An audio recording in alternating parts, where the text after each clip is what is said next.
Bom, Sérgio, para a gente começar a nossa entrevista, a gente sabe que os fundos imobiliários são condomínios de investidores administrados por instituições financeiras. Basicamente é isso? É, o fundo imobiliário é um investimento, assim como os investimentos tradicionais do mercado de capitais, como os fundos de ações, fundos de renda fixa. Qual é a ideia de se fazer um fundo?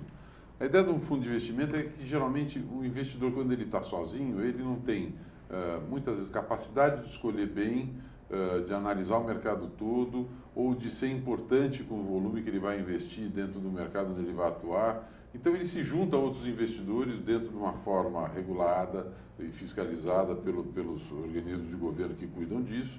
Então, essa é sempre a ideia de quem se junta num fundo de investimento, seja para investir em ações, seja para investir em renda fixa. E não podia ser diferente, no mercado imobiliário também existe essa possibilidade, no mundo inteiro já havia. No começo da década de 90, especialmente o pessoal do setor imobiliário, coordenado pelo Secov de São Paulo, Secov SP, que convidou para se juntar a eles o pessoal da Bovespa, o pessoal da Sociedade das Corretoras, dos bancos de investimento. Esse pessoal todo se uniu e começou a estudar os modelos de investimento que existiam no mundo e criou uma legislação muito bacana, muito bem feita, muito simples, que resultou na Lei 8668 de junho de 93, que determina como funcionam os fundos imobiliários brasileiros, e na primeira instrução CVM, que foi a instrução 205, que foi promulgada dia 14 de janeiro de 94, e a partir daí os fundos imobiliários puderam começar. Então, eles são, de fato, um instrumento de investimento organizado, fiscalizado por CVM, e que tem, vamos dizer assim, toda a regulamentação para poder dar um bom nível de segurança e de informação possível para o investidor. Você tocou no assunto da fiscalização pela CVM, que é a Comissão de Valores Imobiliários, é isso? Mobiliários. Mobiliários. Isso. Como é que isso funciona? A CVM, tudo que é captação de recursos do público para investimento, passa pela mão dessa comissão que faz parte do Sistema Financeiro Nacional. A CVM é quem autoriza o funcionamento desses fundos e fiscaliza o funcionamento. Um fundo imobiliário, para entender bem até como é que é a estrutura dele, ele é um fundo que é sempre administrado por uma instituição financeira. Obrigatoriamente tem que ser ou um banco de investimentos, ou uma corretora de valores, ou uma distribuidora de valores, quem faz a administração do fundo. Nada impede de que eles possam contratar, e até louvável que se faça em muitos casos, um gestor imobiliário experiente no negócio imobiliário para assessorar na gestão do negócio. Mas a figura central de responsabilidade da emissão e da administração do fundo é uma instituição financeira. Então, basicamente, um fundo imobiliário tem que ter duas figuras mínimas para ele existir. O administrador, que é essa instituição financeira, e o cotista, que é o investidor, que pode ser um investidor pessoa física ou pessoa jurídica, local ou estrangeiro, tanto faz. Tá. Agora, o fundo imobiliário é um instrumento mais eficiente para qualquer tipo de investidor que queira ter acesso ao investimento em negócios de base imobiliária? Especialmente para os investidores pessoa física e também para os investidores que nós chamamos de investidores institucionais, que são fundos de pensão, entidades de previdência e outros do mesmo padrão. Por que mais para a pessoa física do que para os investidores pessoa jurídica? Porque a questão tributária é importante. Então, acho que a gente já pode começar até a falar sobre isso. Um dos grandes atrativos do fundo imobiliário no mundo inteiro é que ele tem geralmente um pacote de vantagens tributárias para que se incentive a indústria da construção civil, que é uma indústria exatamente fundamental para que se possa criar emprego, criar produção, criar progresso, né? É uma indústria que multiplica as suas atividades em todas as... Se a gente imaginar aqui no Brasil, praticamente todos os insumos que você usa na área da construção são produzidos dentro do país. Eles não oneram a balança de pagamentos. Então, nós temos desde o concreto, o aço, tudo que está envolvido, tecnologia, praticamente tudo que se usa hoje para se construir, seja qualquer tipo de imóvel, desde o residencial até o mais sofisticado, podem ser os shopping centers, os prédios de escritórios, AAA, esse tipo de coisa. Toda a tecnologia embarcada nisso geralmente já é produzida no Brasil. Então, por conta dessa prioridade que o setor da construção tem por parte dos governos, o o fundo imobiliário no mundo inteiro, seja ele na roupagem que ele tiver em cada país, ele tem um pacote de vantagens tributárias. No Brasil funciona assim. O fundo imobiliário, ou fundo especificamente, ele é isento de impostos. Não existe nenhum tipo de imposto, nem PIS, nem COFINS, nem R, nada nas atividades imobiliárias que o fundo faça com os recursos que ele tem. Ou seja, se ele construir imóvel e vender, se ele alugar imóvel, se ele fizer arrendamento, o que ele fizer de negócio imobiliário com os recursos dele são isentos de impostos. Apenas totalmente. o lucro, é isso? Não, então, tudo, até o lucro que ele tem, até esse momento é isento de impostos. Ok. Aí o que acontece?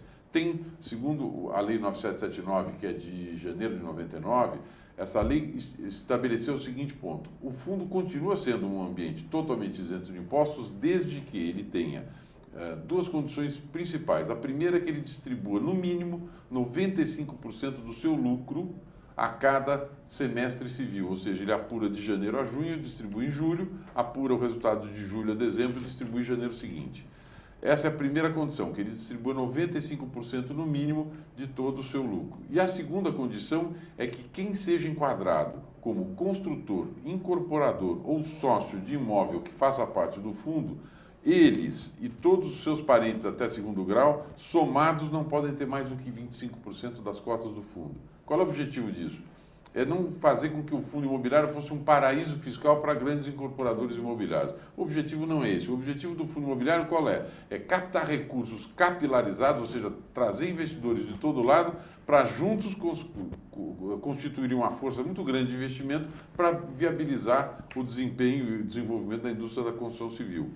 Agora, se você olhar, se essas duas regras estiverem atendidas, o fundo continua totalmente isento de impostos. Mas o que é importante ressaltar, se vocês olharem em qualquer site, em qualquer ambiente que nós vamos falar daqui a pouco, que tem informações sobre fundo imobiliário, a maioria dos fundos, a esmagadora maioria dos fundos imobiliários brasileiros distribui, não semestralmente, mas distribui mensalmente. É mais rigoroso do que a lei. Por quê? Porque pela nossa cultura inflacionária, o nosso investidor não quer esperar 6 meses para ver a renda. Ele quer receber, como ele tem o aluguel da casa dele, ele quer também receber o aluguel mensal. E é assim que os fundos normalmente atuam. Bom, então esse foi o primeiro ambiente, o ambiente do fundo. Fica claro que é essa a situação dela. Mas na hora que ele distribui esse rendimento, aí que vai mostrar por que para a pessoa física é mais interessante, na hora que é distribuído esse rendimento, há uma tributação de 20% na fonte sobre os rendimentos que são distribuídos para os cotistas. E isto é uma tributação muito alta. Isso foi na minha opinião, uma besteira que a Receita Federal fez na época do lançamento do fundo imobiliário na época. Não há uma determinação na legislação dizendo que o fundo imobiliário é renda fixa ou renda variável. Obviamente é renda variável, porque é só olhar qualquer distribuição de fundos, vai ver que varia muito o desempenho de cada um. Não existe a menor previsibilidade do que ele vai dar de renda, o que caracteriza que ele é renda variável, mas a Receita Federal na época inventou essa alíquota de 20%. E aí o que aconteceu? Existem outras formas mais baratas de se investir e ter resultados no mercado, então as pessoas jurídicas preferem outros formatos, que não o fundo imobiliário. Mas para as pessoas físicas, houve uma medida em 2006 que diz o seguinte, que os investidores pessoa física que receberem rendimentos de fundo imobiliário, que esses investidores pessoa física que tenham menos de 10% das cotas do fundo, ou seja, pode ter no máximo 9,99%. Fundos, por sua vez, que tenham mais de 50 investidores, isso é fácil, e que tenham suas cotas negociadas em bolsa, quem estiver enquadrado nessa situação, o imposto de renda, a alíquota é zero. Ou seja, o fundo tem as suas receitas, paga suas despesas de funcionamento, distribui para os cotistas, que se forem pessoas físicas não vão ter imposto nenhum. Ou seja, é uma situação muito interessante para o investidor pessoa física. E a gente pode dizer que é um investimento um pouco mais palpável, por ser uma questão imobiliária, quer dizer, eu estou vendo aquele investimento de alguma forma crescer? Esse é realmente o ponto... É o pulo do gato? Esse é um ponto muito importante. Uma das grandes vantagens do fundo imobiliário é eu sei o que eu estou comprando. Por mais que o fundo tenha uma carteira, porque o mercado começou de fundos imobiliários muito assim monoativo, quer dizer, o fundo do Memorial Office, que foi o que a gente fez, o fundo do Shopping Genópolis, uma coisa muito evidente do que você está comprando. Hoje em dia, a tendência, se Deus quiser, é fundos do tipo BC Fund, tipo o Credit Suisse Hedging Grifo, o CSHG Real Estate, que são vários escritórios, ou do mesmo administrador, o Brasil Shoppings, ou Logística, onde ele foca num setor e tem vários imóveis, mas você sabe que tem aqueles imóveis, sabe que você é dono de um pedaço de um tijolo daquele prédio. Isso é uma coisa, eu lembro uma propaganda da NAREIT. A NAREIT é a Associação dos Fundos Imobiliários Americanos, e teve uma propaganda dela uma época que era um pai e um filho andando no meio de uma cidade, provavelmente Nova York, olhando aqueles prédios enormes, e o filho de mão dada com o pai perguntando para ele: quer dizer que nós somos donos desses prédios? Ele falou: de uma certa forma somos, sim. É essa sensação de ter a propriedade, de enxergar o seu negócio, que torna o investidor de fundo imobiliário uma figura que está começando a mostrar que é bem diferente do investidor. Esse mesmo sujeito tem investimentos em fundos de ações ou fundos de renda fixa, mas ele, como investidor de fundo imobiliário, se porta de uma forma diferente. Isso é um assunto bastante interessante.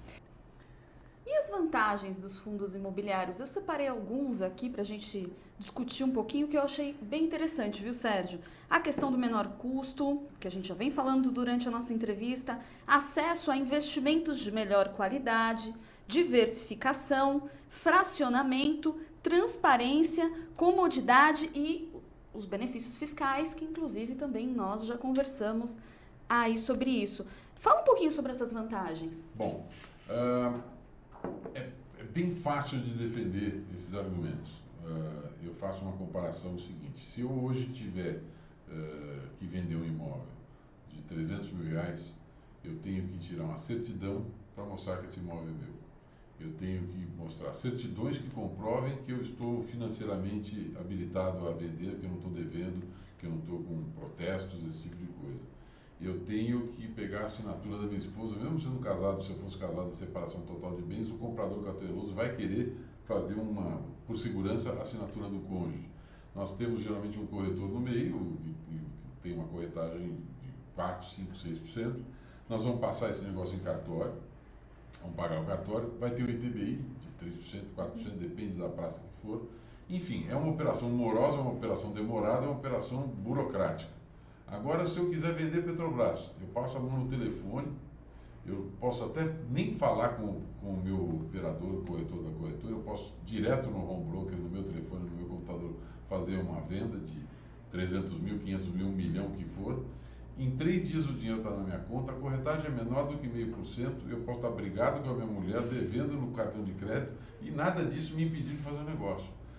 Isso mostra que a agilidade do mercado de capitais, não só para fundos imobiliários, mas para qualquer ativo negociado no mercado de capitais, é muito maior. E com toda a segurança, sem perder a segurança, o que é mais importante. Então, vamos imaginar o seguinte: quando a gente está falando da praticidade, né? Se a gente for falar, por exemplo, do fracionamento, aí a comparação é o seguinte: se eu passo hoje em frente ao Shopping Higienópolis, se eu passo em frente ao Shopping Parque Dom Pedro, em Campinas, que é um shopping maravilhoso, um dos maiores shoppings, talvez o maior shopping em área contínua da América Latina, e se eu quiser ser sócio desse shopping, eu posso chegar para os atuais proprietários dele e falar: eu queria comprar um pedaço do seu shopping. Pois não, quanto você quer investir? R$1.000, né? Depois que eles pararem de dar risada, eu vou provavelmente falar assim: tem alguma forma de eu fazer isso? Ele fala: procure um fundo imobiliário, porque no fundo imobiliário isso é possível. A cota do Shopping Higienópolis custa R$600. Ela foi lançada há 15 anos atrás a R$100.